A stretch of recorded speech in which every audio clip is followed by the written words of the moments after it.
গরমের মধ্যে এমন প্রাণ জুড়ানো ঠান্ডা ঠান্ডা লেবুর শরবত খেতে কার না ভালো লাগে। আসসালামু আলাইকুম বন্ধুরা, কেমন আছো তোমরা সবাই? আশা করি ভীষণ ভালো আছো, সুস্থ আছো। আলহামদুলিল্লাহ, আমি অনেক ভালো আছি।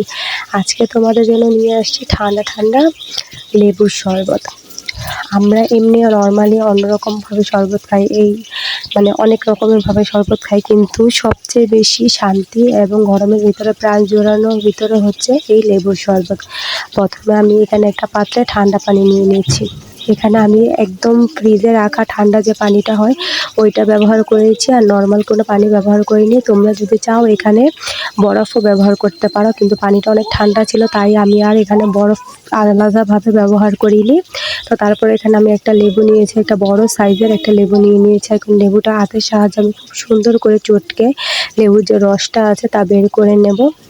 তোমাদের যদি লেবু চিপড়ানোর যে একটা মেশিন থাকে, ওটা যদি থাকে তোমরা ওইটা দিয়েও করতে পারো, বাট আমার হাতের কাছে ওটা ছিল না বলে আমি হাত দিয়ে চটকে লেবুর রসগুলো সুন্দর করে বের করে নিচ্ছি।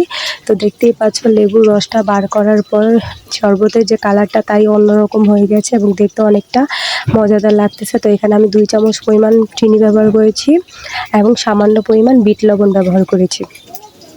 আমি এখানে খুব বেশি চিনি ব্যবহার করিনি। তোমরা যদি মিষ্টি বেশি খেতে চাও তাহলে মিষ্টি যে পরিমাণে খাবে ওই পরিমাণে এখানে পানিটা ব্যবহার করবে। আর যদি তোমরা চাও এখানে বিট লবণের বদলে তোমরা এখানে কাঁচা যে লবণটা আছে সেটাও ব্যবহার করতে পারো, বা লবণ ছাড়াও ব্যবহার করতে পারো, কিন্তু বিট লবণটা দিলে এটা খেতে অনেকটা মজাদার এবং সুস্বাদু হবে।